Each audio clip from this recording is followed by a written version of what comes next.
प्रथम टेक्निकलको नमस्ते। आज चाहिँ मैले हजुरहरूलाई छोटो ट्रिक ल्याएको छु। यी मोटरहरूबाट कसरी अर्को मोटर घुमाउन सकिन्छ भन्ने बारेमा बताउँछु।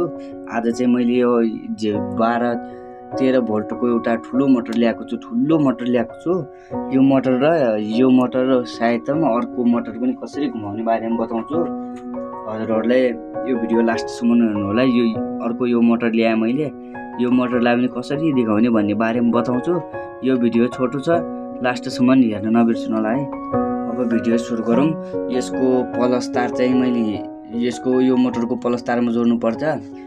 मैले चाहिँ जोडिरहेको छु, देख्न सक्नुहुन्छ।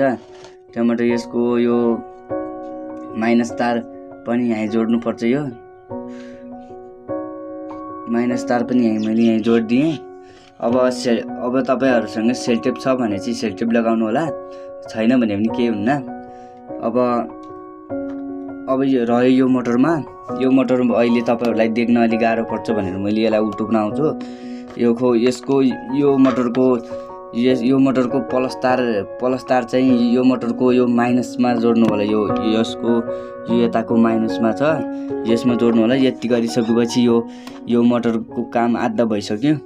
यसको आधा काम भइसक्यो। तपाईहरुले अब ब्याट्री हुन्छ भने चाहिँ ब्याट्री ल्याउनु होला, नत्र अब छैन, अब पाताकै तार जोड्छु, सोलरको तार जोड्छु भनेर पनि मिल्छ।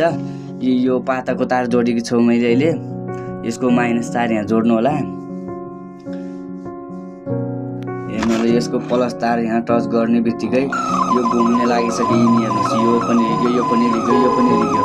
भिडियो कस्तो लाग्यो, मन पर्यो लाइक कमेन्ट सेयर गर्न नबिर्सनु होला। हाम्रो भिडियो अहिलेसम्म हेर्दाखेरि नै च्यानललाई सब्सक्राइब गर्दै जानु होला। हजुरको यो सपोर्टले नै म माथि जाने हो।